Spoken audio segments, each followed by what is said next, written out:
4টা বিয়ে করতে পারে তাহলে মেয়েদেরও 4টা কেন, মেয়েরাও বেশি করবে, কারণ মেয়েদের এনার্জি অলওয়েজ বেশি থাকে। ছেলেরা যদি 4টা বিয়ে করতে পারে তাহলে মেয়েরা পারবে না কেন?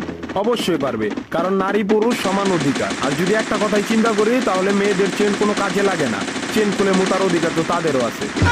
ভালো আসেন, একটা চাবি দিয়ে যদি 4টা তালা খোলা যায় ওটাকে বলা হয় মাস্টার কি, আর একটা তালা যদি 4টা চাবিতেই খুললে সেটাকে বলা হয় কি।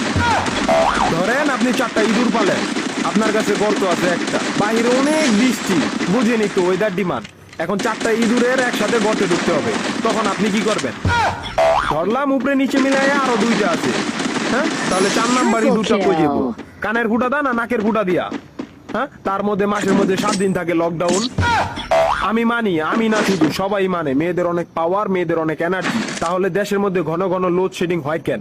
আমার মাথায় কোনোভাবেই ঢোকে না।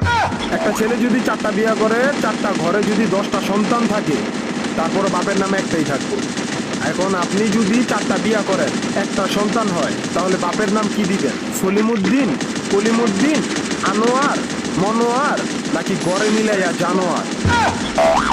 আপনি কি নারী না ঢাকা শহরের লোকাল গাড়ি? 30টা সিট ফুল, 20 জন দাঁড়ানো, তারপরও বলে পিছনে সিট খালি, ওঠেন তাড়াতাড়ি, পিছনে সিট খালি, ওঠেন তাড়াতাড়ি।